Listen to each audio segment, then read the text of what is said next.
Before we get into this episode, I just want to quickly correct a few mistakes from the last episode of this series. First was something pointed out to me by commenter Skapoken, that being the Brawl remix of Obstacle Course has a section based on Yoshi's Island's final boss theme.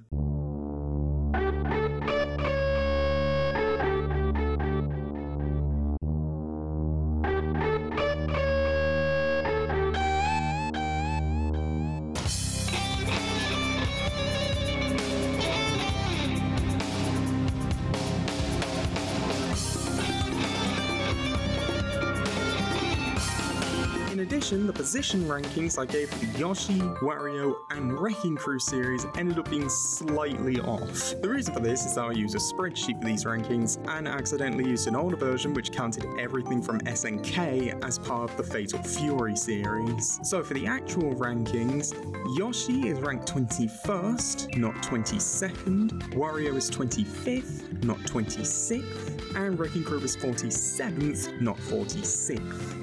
In addition, along with the other 5 series I said Wrecking Crew was tied with, it's also tied with the Samurai Showdown series. These mistakes may seem inconsequential, but I feel like they're worth fixing anyway, and if you ever notice I make some kind of mistake, don't be afraid to let me know in the comments, and I hope you enjoy the rest of the video. Hello and welcome back to the Smash Archive, the series where we look at every single video game franchise represented in Super Smash Bros. Ultimate. Over the last couple of videos, we've looked at some of the most recognizable characters in Nintendo's history, so how about we go in the opposite direction and look at series that originated in Nintendo's most obscure era, that being before the NES.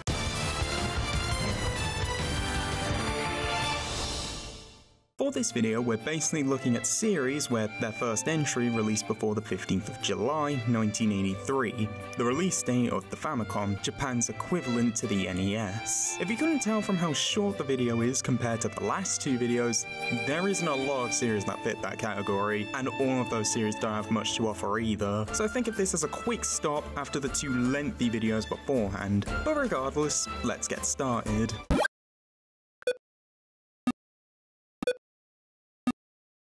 The Color TV game series was a lineup of 5 consoles released by Nintendo exclusively in Japan from 1977 to 1980, these being Nintendo's first ever game consoles, after they decided to leave the toy industry for video games, after seeing the success of Space Invaders and the 1973 oil crisis making toy production too expensive. The consoles were made in partnership with Mitsubishi, with the 5 systems combined selling over 1.5 million units, making it the best-selling first-generation console. Given that these systems could only play 1 game each, and how old they are, it shouldn't be too surprising to hear that there's not a lot here. The only thing being the assist trophy, Color TV Game 15. This being the name of the second Color TV game system, which was basically a deluxe version of Color TV Game 6. Both of which were dedicated systems for Magnavox's Pong. In Smash, fighters are damaged if they come into contact with either of the paddles, which move up and down on the left and right side of the stage, or they get hit by the ball the 2 paddles are bouncing between each other. Smash also keeps track of the score between the 2 paddles every time the ball goes off screen, further mimicking the original game.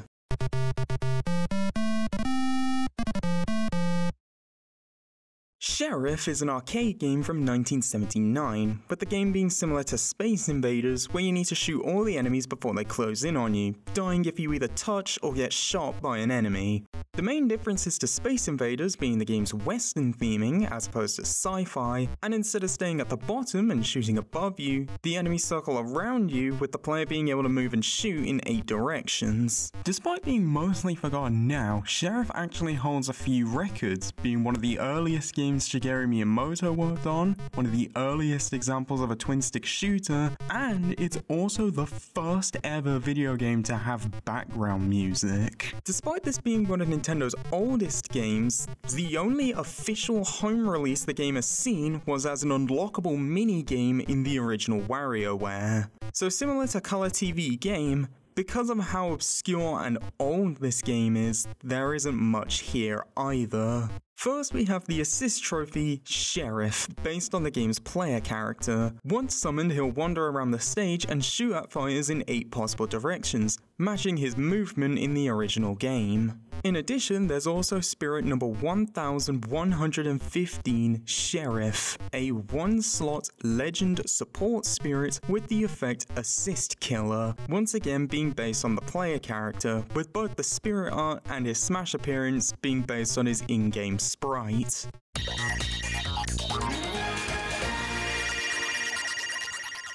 To end this short trip, we have Nintendo's most famous output before the NES, the Game & Watch series, a lineup of handheld games which released from 1980 to 1991. Whilst coming in various shapes and sizes, every game used a similar LCD screen for the graphics, a type of display commonly used for calculators. The idea for the systems came about when Nintendo employee Gunpei Yokoi saw a businessman playing with a calculator out of boredom on a train, leading to him coming up with the idea of making a watch that could also play games to pass the time, hence the name Game & Watch. Yokoi would go on to also be an original designer for the Game Boy and producer for early entries in the Metroid and Kid Icarus series, before unfortunately passing away in 1997. Given the Game & Watch's legacy, with the series even being revived for both Mario and Zelda's 35th anniversaries, there's a good amount to cover compared to the other two series. To begin, we have fighter number 26, Mr. Game & Watch, a Smash original character who is supposed to be a general representation of various Game & Watch characters, this being done with his stick figure-like proportions and the detail of him being completely flat, with Ultimate also adding the detail of having him actually transform into the characters that his moves come from. Next we have the stage Flat Zone X, a transitional stage based on various Game & Watch games, with the stage even being set on a giant Game & Watch unit, specifically the widescreen series model. The game transitions between screens based on the games Fire, Oil Panic, Lion, Chef, and Helmet, with the stage communicating when a transition is about to happen by having a character related to the game currently present ringing a bell, which is a graphic that would appear when the system's alarm would go off. Fire has a pair of firefighters saving people from a burning building via a trampoline, with fires being able to jump off the trampoline. In addition, there's some floating platforms which sometimes have a cameo from the player character in Manhole, along with the diver from Octopus occasionally appearing. Oil Panic's variation is specifically based on the game's bottom screen, as it's the only multi-screen game represented in the stage. The original game focuses on collecting oil and then pouring it outside, making sure not to spill it on the pedestrians outside. In Smash, this is replicated by having fighters be launched if they hit the pedestrians. Lion had you move lion tamers up and down to prevent the lion in the cage from escaping. In Smash, the fighters take the role of the lion, being launched back if they touch either lion tamer. Chef has you catch and flip up falling food, with Smash making the food a stage hazard, with it also being possible to launch the chef by hitting him with a strong attack. And finally, Helmet has you move from a building on the left to the one on the right whilst dodging falling tools. In Smash, the tools are a stage hazard, with the only safe spaces being the two buildings. This segment also has a cameo from the player character in Manhole, with him once again sometimes appearing on the floating platforms, as well as the player character from Oil Panic who will spill oil on the floor. Next are two songs. Flat Zone, a song original to Melee which incorporates various noises from Game & Watch games.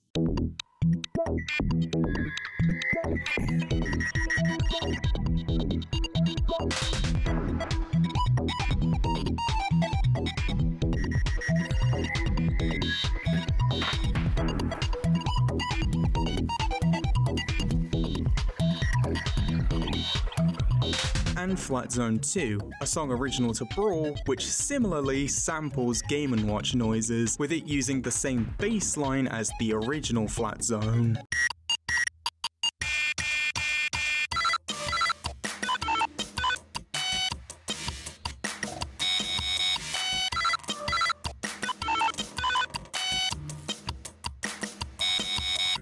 Finally, there's 14 spirits. Number 689, Mr. Game & Watch, a fighter spirit, with the art coming from Manhole, specifically being the people who you help cross gaps during the game. This most likely being due to them being the characters who most resemble Mr. Game & Watch. Number 690, Ball, a one-slot advanced support spirit with the effect thrown items up. Ball being the first ever Game & Watch game having you move a juggler's arm to juggle balls, with this game also being what Mr. Game & Watch's throws are based on. Number 691, Flagman, a one-slot advanced support spirit with the effect critical health stats up. This game requiring you to repeat the pattern given to you by the Flagman. This game being what Mr. Game & Watch's up tilt is based on. Number 692, Fire, a two-slot ace support spirit with the effect lava floor immunity. The fireman from the game also appearing as part of Mr. Game & Watch's up special.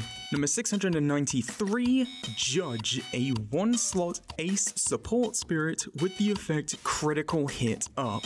The last game in the Silver series, with it also being the first multiplayer game, where two characters hold up numbers with the player that draws the higher number needing to hit the opposite player before they dodge. This game being what Mr. Game & Watch's side special is based on, with the numbers instead determining the attack's strength. Number 694, Manhole, a one-slot advanced support spirit with the effect Bury Immunity. The first game in the Gold series, where you need to place manholes so civilians can cross bridges without falling down the gaps. This also being the game Mr. Game & Watch's down tilt comes from. Number 695, Helmet, a one-slot novice support spirit with the effect critical health defense up.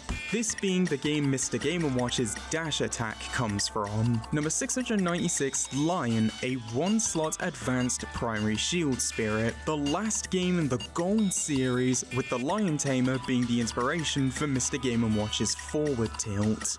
Number 697, Parachute, a one-slot advanced support spirit with the effect air defense up. The first game in the widescreen series, where you have to move a boat to catch parachutists before they land in shark-infested waters, with the parachute appearing in Mr. Game & Watch's up special.